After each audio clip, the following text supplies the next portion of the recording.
related to the trends, you are on the pulse of so much right now. So you mentioned TikTok being a great place to, get subscribers. What other things, what other trends or areas would you encourage people to just get educated in, to dive into right now in 2022? Well, I'll tell you what interests me. There's a few things.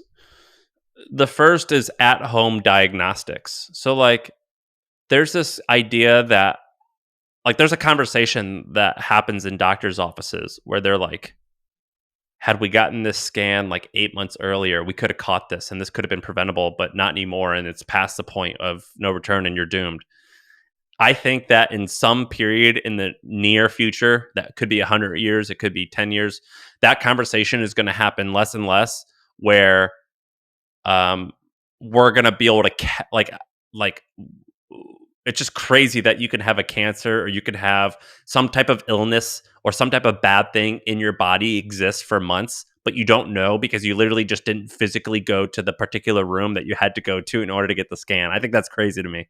So I'm really fascinated by all the companies that are addressing that. So that's like, could be like a company like Whoop, which is, like the wristbands. Yeah.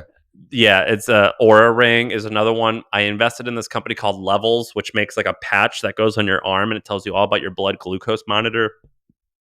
I'm really fascinated by a lot of different at-home diagnostic tools. I think removing the friction from going to the doctor and just being able to do it at home will ultimately make that conversation of we could have caught this happen less and less.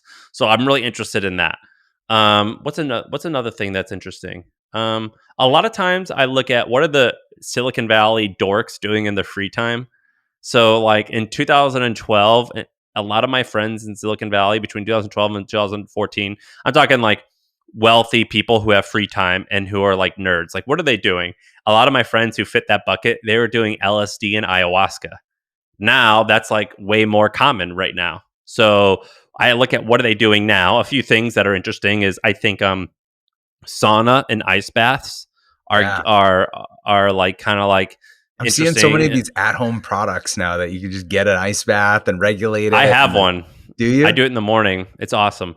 Yeah. I just jump in my pool's not heated. I just jump in my pool and it's freezing. That works in the winter. Well, the goal is you need to be a certain. It could work in the winter. The goal is you need a shiver. You have to shiver for a certain amount of time, and that is so usually that it has to be kind of cold. So I like ice baths and sauna. I think that's kind of interesting. I've been pitched a bunch of different sauna companies. That's intriguing to me. What are some other trends? I'm not about Web3. I'm not about that. Crypto, yeah, I am, but that's boring. I could always say like, yeah, just go focus on that, obviously. But we all know that that's happening. What else is interesting to me? Anything related to trucking. So the average trucker in America is like stupid old. Like the average trucker is like in their 60s. And that's really bad because pretty much anything you have in your home that you bought, a truck was like had to get it at least in one part of its journey. It was on like an 18-wheeler truck.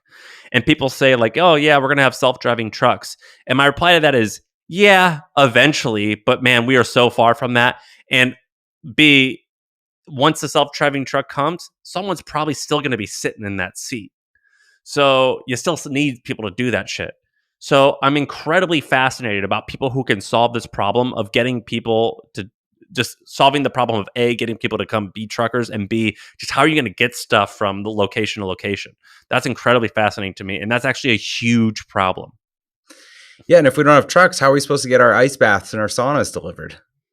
Yeah. I mean, like you'll, and like, to be honest, it scares me. Like you're going to starve. Like, how are we going to get dog, bananas don't grow in New York in the wintertime. Like but you go to the store and you got a banana. Like that ain't normal. So like you want your bananas in the wintertime, like there's a reason that's there. You know what I'm saying?